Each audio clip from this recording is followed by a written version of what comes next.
there, Magic players. Barry White here from MagicUntapped.com and Magic Untapped right here on YouTube. You might notice there's a bunch of people with me this time. That's because these people are all with MagiKids, one of the best Magic the Gathering charities you've heard of or maybe haven't heard of. Either way, we have a lot of good information for you. And we're going to start out with the fact that MagiKids is going to be at MTG 30 in Philadelphia. But before we move on to that, I want everybody to say hi, starting with Mr. Matt Decker. Matt, how are you doing? And we'll just go right around the room. Matt, Karina, Jason, and Kelly. I'm great, Barry. Thanks for having us. I'm Matt Decker. I'm on the executive board for MagiKids, and I'm the brand manager for MagiKids. Hi, everyone. I'm Karina Quilanton Garza. I'm a library media specialist in Texas, and I'm currently the library's lead for MagiKids. I'm Jason Egginton. I'm the founder that got us into this mess.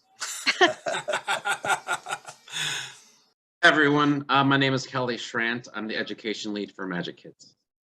All right, so like I mentioned, MagiKids, a wonderful charity supporting the youth in America with Magic the Gathering, will be at MTG 30, Magic the Gathering's 30th anniversary celebration in none other than Philadelphia, Pennsylvania, the home of the Crack Liberty Bell. What can you say about your presence there? Well, we will plan to be there in Philly in, 3 weeks. And what are we going to be doing there? Well, Decker, Karina, and myself, we're going to be at the MagiKids booth, and we'll answer any questions that come along. We'll tell people about what MagiKids is all about, which is promoting the learning of Magic. We'll take bulk from people who are playing that weekend. We send that bulk out to anyone in the country that would like, in the United States specifically at this point, that would like to learn how to play Magic. And maybe it's in a homeschool, maybe it's in a Boys and Girls Club, maybe it's a math class. And of course, we're very excited by the fact that now we're working side by side with Wizards of the Coast. Right, you guys are now an official nonprofit partner of Wizards of the Coast for Magic the Gathering. What does that mean for the charity? Oh man, it means so much to us. For the first 6 years of our nonprofit work, I will say it's not a very sustainable business model to give everything away for free all of the time. And so fortunately, we've had industry partners, most notably Wizards of the Coast and Magic the Gathering and Hasbro, team up with us to reach folks with items that may just be sitting around in warehouses or maybe sitting around in people's personal collections that we can sort of collate, organize, and send out with help from folks like Card Kingdom as well, Die Hard Dice, Legion Ultra Pro, and other fine folks who help us put it all together and make the pieces work. So it really means everything. It means we can function with a gift shop. We can travel to all of these fantastic events and sort of spread the word that Magic doesn't have to be expensive for teachers and after-school programs.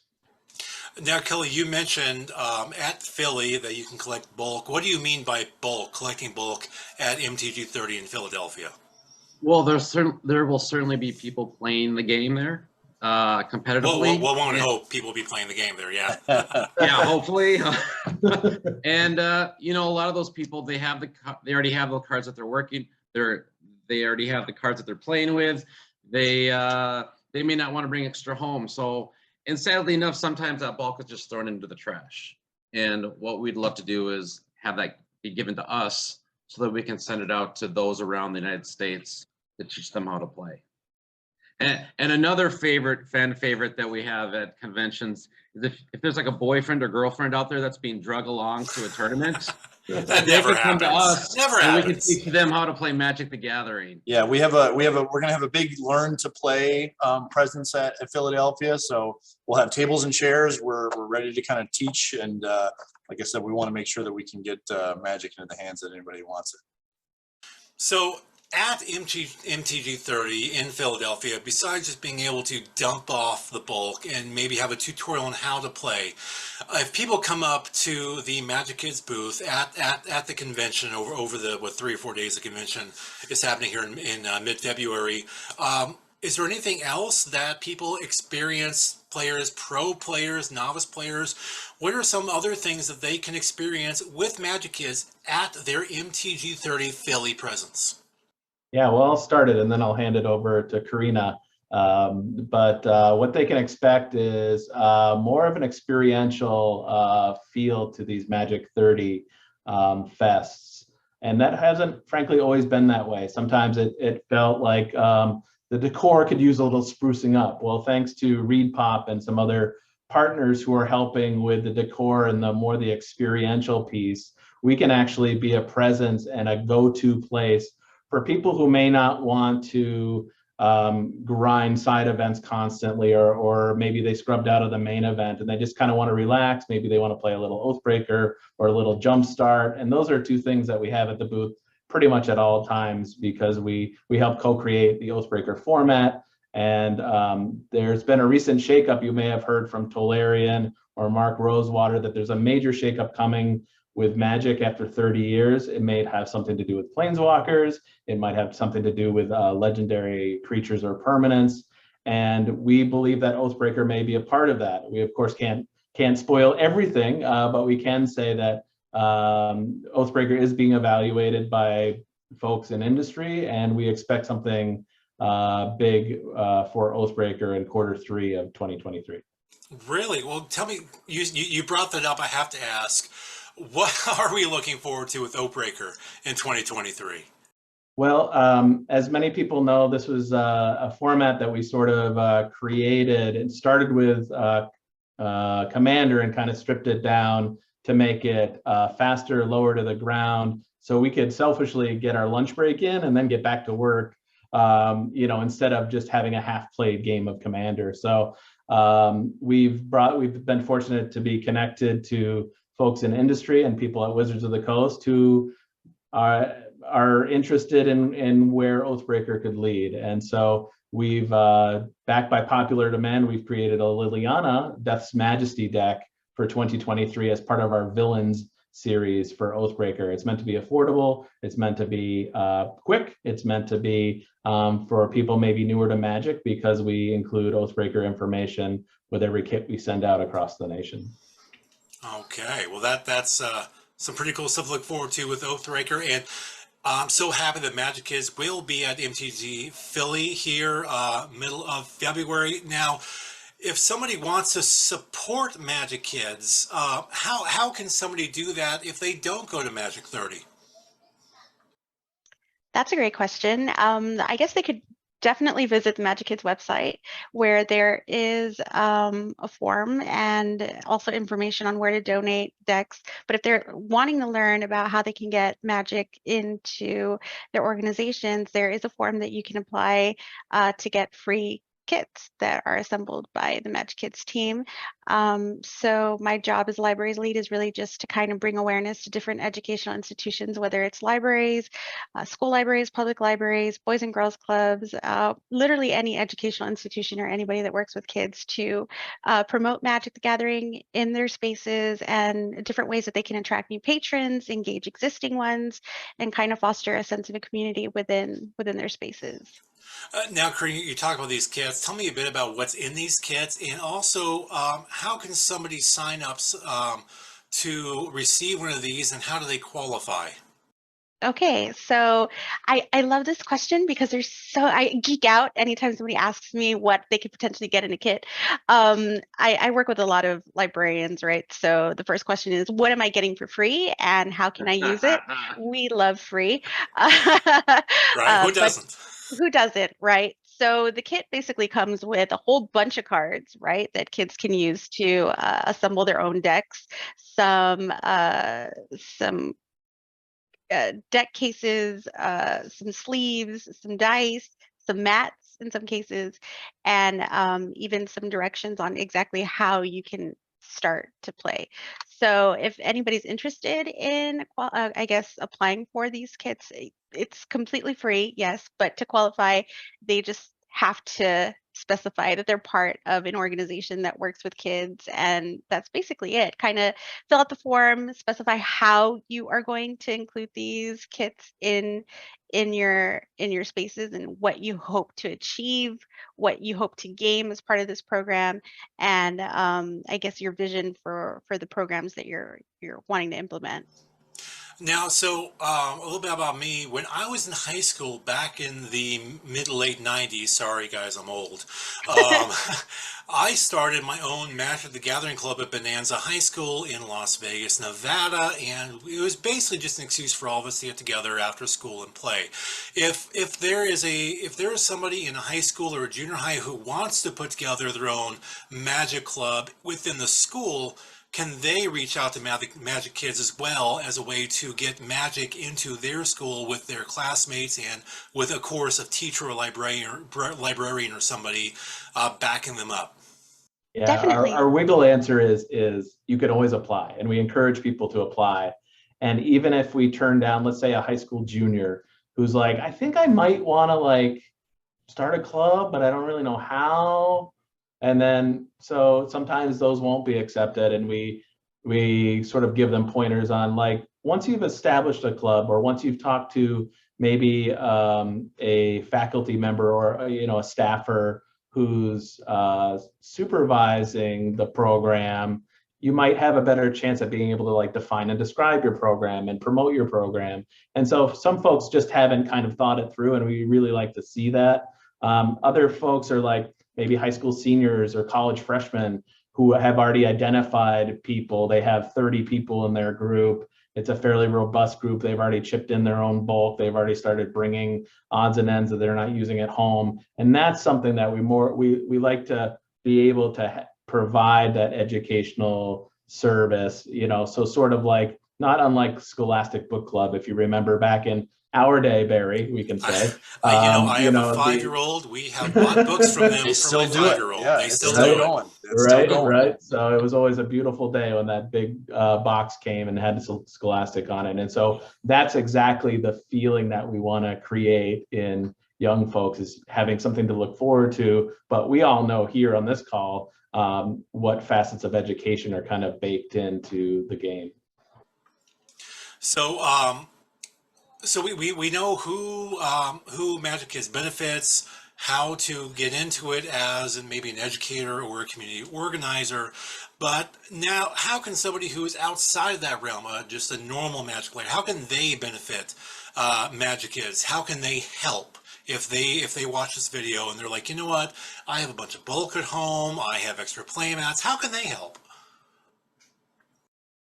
Well, we are consistently getting boxes of Magic cards donated to us through the mail.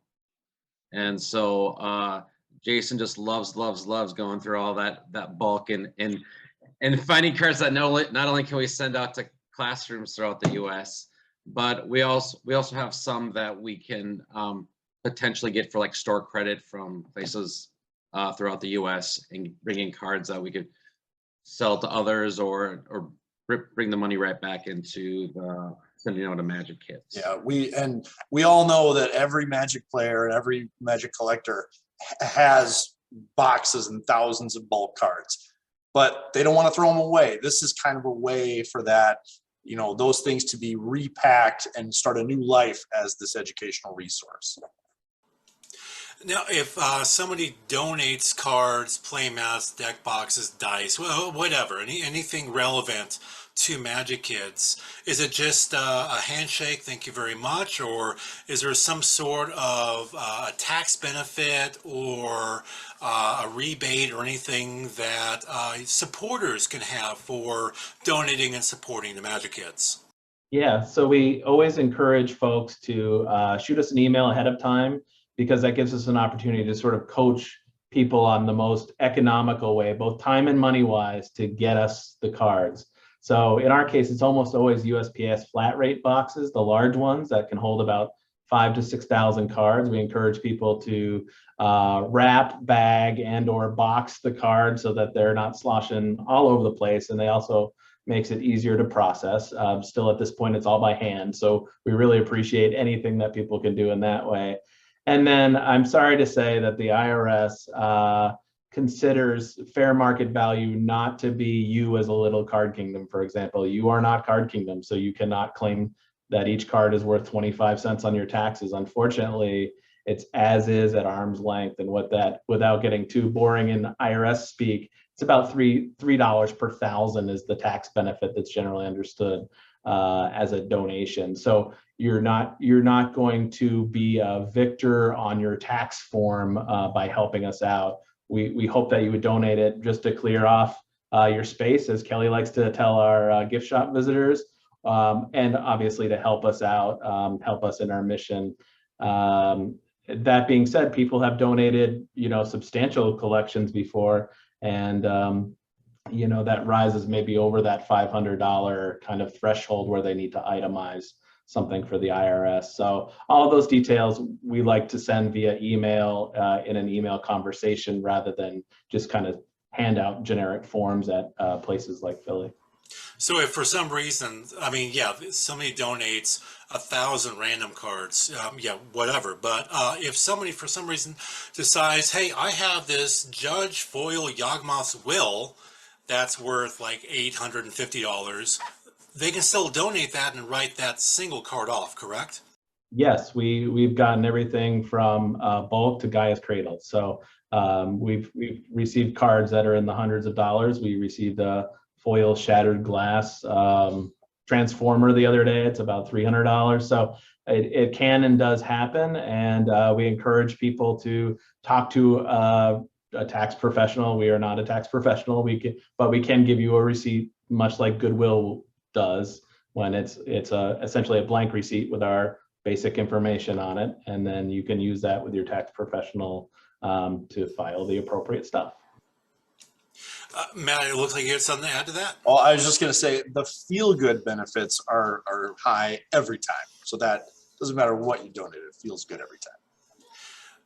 Now, earlier you guys mentioned something about a new Liliana Oathbreaker deck. Can you tell me a bit about that and how that relates to MagiKids? Yeah, so I can't tell you too much because I want the grand opening, as it were, at Philly to go gangbusters. But we can say that by popular demand, having starter decks that can go against our original Oath of the Gatewatch type planeswalkers, people are very excited about. They wanted to kind of explore the darker side of what planeswalkers can do. And with Phyrexia All Will Be One coming out, it's on everybody's mind how things can go south real quick with planeswalkers, and every folks who are falling victim to their lower impulses. So we're very excited about Liliana's Death Majesty. It'll complete the 5 planeswalker cycle because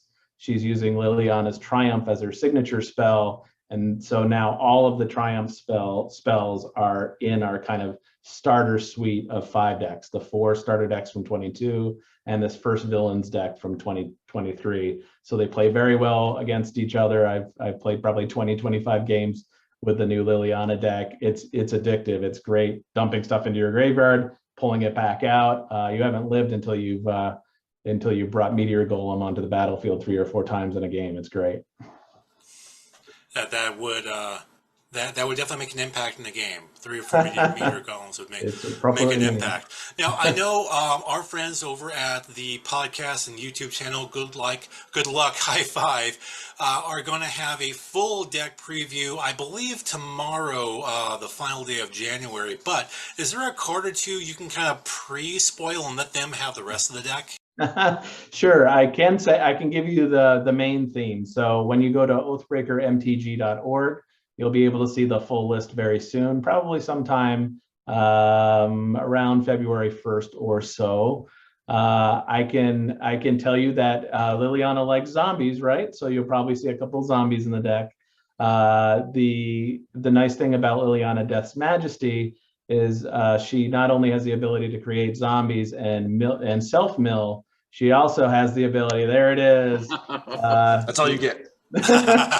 It's quick. She also has the ability to bring big things back that have been milled. And so you have a very resilient deck that can, of course, in mono black, make the best use of the graveyard, sacrificing creatures for your benefit, and other edgy things like that. So much fun will be had.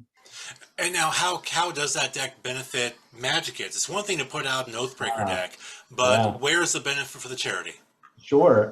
Well, similar to the starter decks in 2022, we gave out all 4 for a donation to MagiKids of $100. And we'll probably do something like that with the Liliana deck. Obviously, it won't be a $100, but we'll also use it as an incentive to come visit our booth and have a couple basically alpha copies, early complete decks for people to purchase, with 100% of the proceeds going to our programming. All right, that's terrific. It's nice to have that extra outlet of support that also supports the players and supports the Oathbreaker format as well. So now, of course, as we started the show talking about MTG 30 in Philadelphia, of course, we had Las Vegas late last year, and I'm sure there'll be a few more as Magic the Gathering's 30th anniversary year progresses. Is there anything else you guys want to just say about 30 years of Magic the Gathering and about the Magic Kids charity and Oathbreaker? I mean, the floor is yours, all 4 of you. Yeah, I want to call on Karina and let her tell you about some potential library shows that we're going to be doing this year with Wizards. Oh gosh. Okay. Way to put me on spot. Okay. Well, I think the great thing about Magic 30 is that we're celebrating generations of Magic the Gathering players, and the whole point, I mean, at least the point for me, is kind of inspiring a new generation of players. I work with middle school students, so I'm really excited to share this experience with them and this opportunity with them. But some of the things that we're looking forward to are the American Library Association conference in the summer, along with the American Association of School Librarians conference in October, I believe.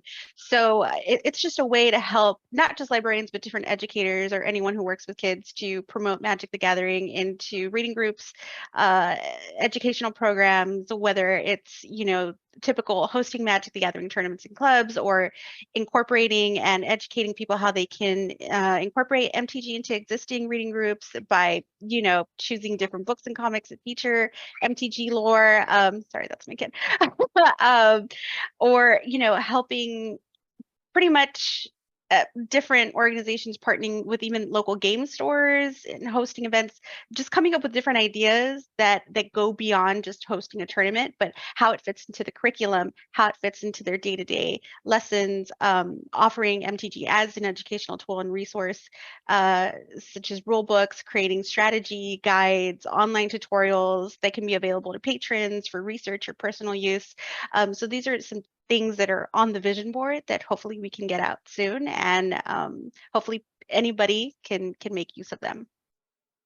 And I'd like to add to that. So Karina and I will both be there in Chicago in June, and we were in Washington, D.C. last June for our first ALA conference, and it was wonderful because we were working side by side with Wizards of the Coast.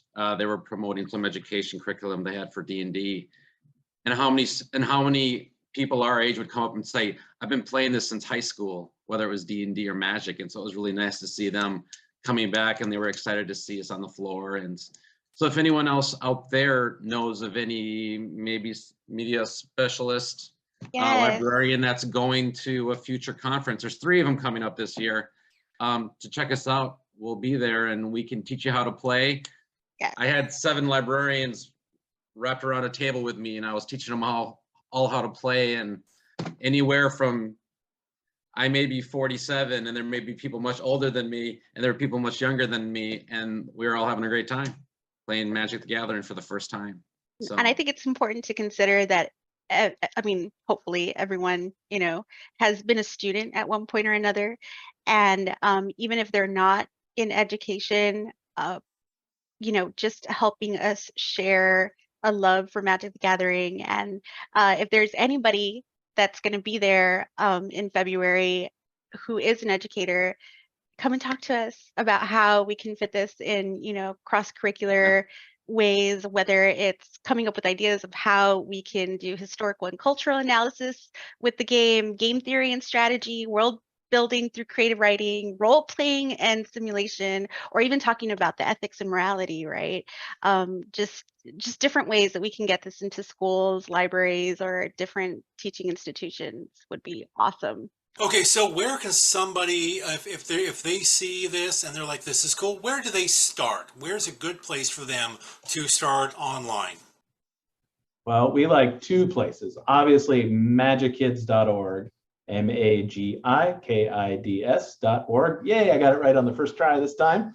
And also, you might be surprised to learn that the tutorial on Magic Arena is actually pretty good.